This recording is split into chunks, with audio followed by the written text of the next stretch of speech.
kind of closing out our conversation here, let's talk about some specific signs and symptoms that people may be having, but not specifically know that they're having this, right? They can't sleep Right. all of a sudden. Their diet is failing. They don't have motivation anymore to wake up and they're like, oh man, I woke up, I gotta go to work now, all of that type of things, right? Those are all signs and symptoms that people might not notice, right? But let's just Right. talk about some other ones that are key telltale signs that something is wrong with your attitude, with your emotional state, with your mental health at the end of the day. Give us some tips on that. Yeah. So, I mean, you mentioned a couple of good ones, like, sleep patterns and eating habits are really indicative of something, something kind of going on. Right. And so there's different levels to things, right? There's from mental wellness to mental illness. Right. And so, like, there's a whole spectrum in between of what that looks like. And each person is going to have different, symptoms or signs, if you will, when something's going wrong. But sleep and eating habits are definitely one of the two. I think when people start to have outbursts or can or really irritable really quickly, I think that's Mhm. something kind of like, again, sometimes some of it might be kind of personality types or whatever it might be, Yeah. but someone all of a sudden, for something that is just like a minor inconvenience, they're like, hey, can you put that over there instead of over there? And then all of a sudden that switch goes off and they're just like, throw this huge thing. It's like Yeah. that might be an indication to both that person and the other person who asked them to Yeah. move it over, that, hey, there's Oh, more, yeah. something below the surface is going on, right? Like, that's a good way to kind of address some of those things. I think if someone starts to isolate themselves, I think that's a really big one. A lot of times when people are kind of, again, we attribute it to depression and things like that, but I mean, again, it can be for other things that are going on too, right? Different adjustment disorders and things like that. If you start to isolate yourself, it's hard for you to access your support system, right?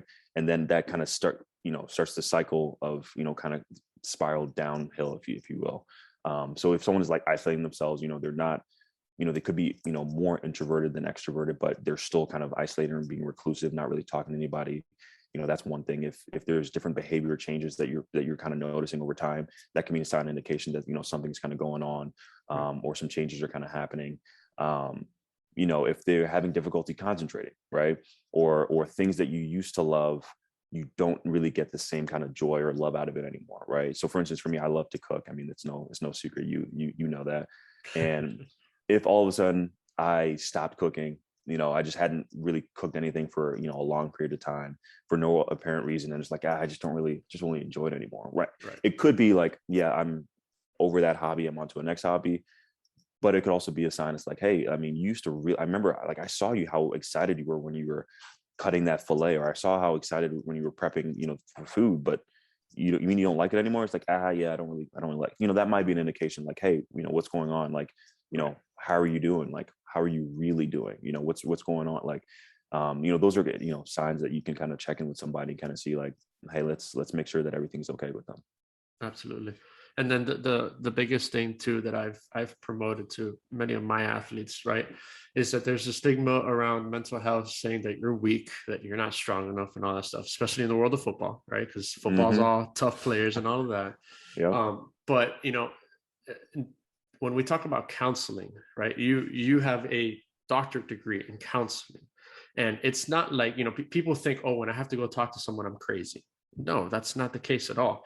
um, it's when you talk to somebody else, like you mentioned earlier, you're kind of unloading your thoughts and your perspective on something onto another person, and that individual is now giving you their thoughts and their perspective on what you are giving them, and they're kind of giving it back to you, but they're laying it out in a different way. And speaking from experience, having dealt with really, really bad generalized anxiety, right, for years upon years, the best thing that I ever did was I went and I spoke to a counselor. I didn't speak to a Mm-hmm. psychiatrist, psychologist, anything. I spoke to a counselor, and I remember him drawing on a piece of paper this web, and it was in the middle of the web was, it said life, right, and this is my life, and then all of these arms off of this web or were all of the different things that I was doing, at the end of the day, right? And then I guess the light bulb that went off in my head, but he just said it in a way that I didn't realize it, right? Mm-hmm. And he just said, hey, at the end of the day, you want a good life, right? But look at all of these things that have to be in order for you to have a good life. And when he just put it like that to me, it brought my anxiety levels down. It brought my stress levels down. And it was something that's like, man, like this really makes sense, right? Mhm. It's one of those aha moments, and a counselor provided me with my aha moment. I'm not saying that it's going to do that to every single person, and I'm not Right. saying that every person needs to go see a counselor, but with individuals who consistently see themselves going through all of these, like all the symptoms that you just said, where they don't enjoy things that they used to enjoy, all of these things. Well, hey, maybe the next step is to see a counselor. And Right. then the best part about it is that a lot of, individuals have health insurance, and a lot of health insurances offer counseling and mental Hmm. health, Yep. right? So give me a Right. little bit about that.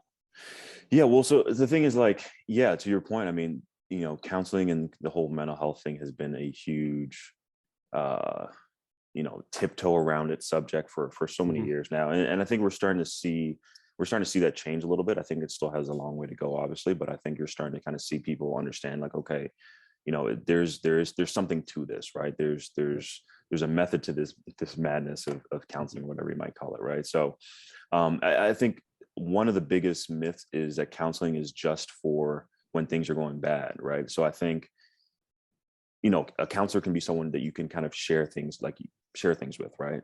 Good or bad, right? And so I think, yes, they help you through tough times, and that's kind of the main purpose of them. But it's not just for someone who's really struggling, right? You could be struggling just a little bit or kind of going through a little bit, but they're there to kind of help grease the wheels and help you get through something, right? And so I think that's one of the biggest things, because people say, like, well, I don't feel like killing myself, or I don't feel like harming myself, so I don't need to see a counselor. It's like, Right. okay, for sure, if you got to that point, for sure that would be helpful.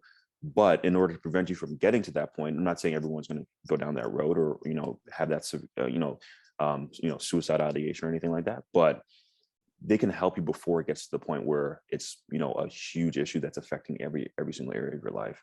And so I'm a big advocate for counseling. I'm a big advocate for kind of understanding and supporting your mental health. But it's something that everyone can kind of take advantage of, and it doesn't have to be this huge thing. And even now, like, I have a guy in particular that you know was going through things and kind of working through some things, whatever, people things, human things. Yeah.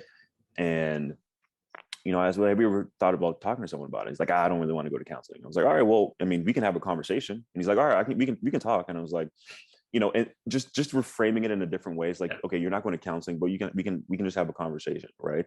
And I think that's what people already engage in right now, and I think that's Yeah. what people can even start further engaging in.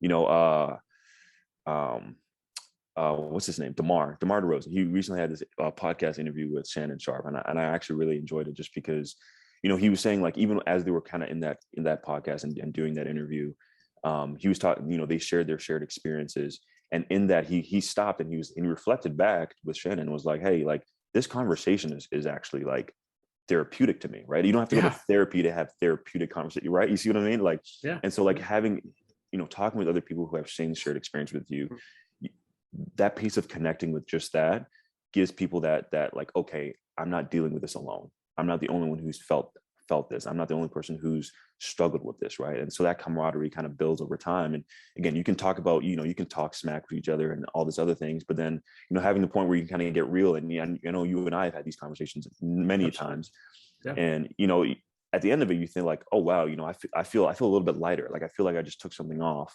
Yeah. or I feel like I can kind of get through this, or at the very least, you have someone that can understand what you're going through, so you don't feel necessarily like you're going through it alone. And so I think those things can be huge. But to your point, I mean, many insurance companies now are offering different and more encompassing mental health packages in their insurance. And so I think everyone should kind of take explore and kind of see what your insurance covers. And for those people who don't have insurance or have limited coverage or whatever it might be, I mean, there's a lot of different free resources or subsidized resources that are out there.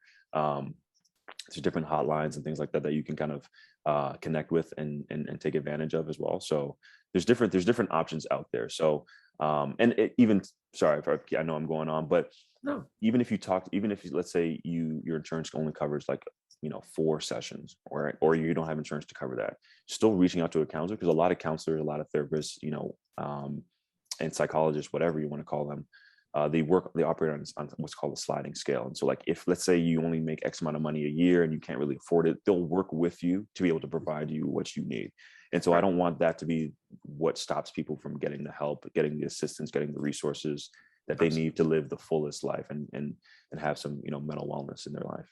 Absolutely. And then just real quick before we head out here, it's, us guys, we go to the barber shop, right, to get our haircut. A lot of times we don't notice, but we talk to the barber and the barber's our counselor, right? Hmm. For the ladies listening, they go get their hair done, they go get their nails done, whatever it may be. They talk. They're talking, they're conversating about this. Oh, how was this vacation? How was it? Whatever. That person right there, that's your counselor, right? So a counselor doesn't necessarily have to be a counselor with a title or a psychologist, psychiatrist, whatever it may be. It could be a friend, it could be a family member, it could be anyone, right? It could be your Right. barber or your, Right. Right. beautician or whoever it may be, right? So that just goes to show you how a counselor doesn't have to be just that specific person and that stigma of, oh, I need to go see a counselor, I'm not, I'm crazy or something. Right. I mean, I think, That's like big. you said, I think having those real, authentic conversations with people can be very cathartic, can be very therapeutic, and can be very helpful. I mean, that's not to say that it can be completely replace a counselor or a therapist, because obviously they're trained to be able to pick up on certain things and reflect certain things and see certain things from different perspectives, and so Mm-hmm. they're for sure, like, that's, again, it's not a replacement, but it's something that at least start with talking with somebody, like, like you said, going to your barbershop. Like, there's so many times where you've been getting your haircut, and like a 30-minute haircut takes 2 hours, because you You're guys are, talking. you're Yeah. you're talking, you're chopping it up, you're going, Yeah. you're kind of explaining stuff and sharing stories and Mm-hmm. laughing and whatever it might be, right? And so those That's therapeutic. conversations, Yeah. that's therapeutic, right? And that's where people can start. And so when you do realize that you're doing these things already, going to a counselor doesn't seem necessarily as daunting or as much of a hurdle to kind of jump over, right? And so a lot of people, I advocate everybody should try to go to a counselor at least once in their life, like, Mm-hmm. if nothing else, just to see what the experience is like, and so you Yeah. can either share it with somebody else or for it to benefit yourself as well. So um you know people underestimate the importance of what's from the shoulders up, what's between the ears. And so if you have an opportunity, I mean, go talk to somebody. Absolutely. No, and that's a great point to say. And like, what Dr. Spencer Barron in episode 1 kind of talked about, the mind is what controls everything, right? Without the brain, you will not be alive. Your heart won't beat, you won't move, you won't do anything, right? So the mind, Mhm. at the end of the day, if you take care of that, it will take care of you.